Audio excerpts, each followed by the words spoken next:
అందరికీ శుభోదయం. రాజు హోమియోటాక్స్ Telugu YouTube channel ద్వారా మీకోసం జీవితానికి పనికి వచ్చే 4 మంచి విషయాలు. మిత్రులారా, మనుషుల్లోని నిజ స్వభావాన్ని ఇలా తెలుసుకోవచ్చు.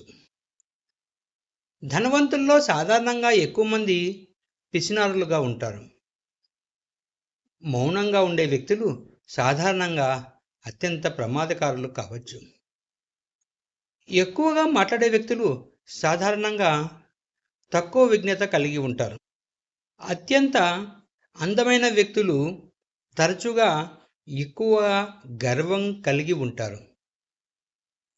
భావోద్వేగాలను ఎక్కువగా ప్రదర్శించే వ్యక్తులు సహజంగా నిజాయితీగా ఉంటారు. బలవంతులు కొన్నిసార్లు క్రూరంగా ప్రవర్తించవచ్చు. పైకి ఎంతో మధురంగా ప్రవర్తించే వ్యక్తులు ఏదో ఒక విషయాన్ని దాచిపెడుతూ ఉంటారు. మిత్రులు పై విషయాలను గమనించగలరు.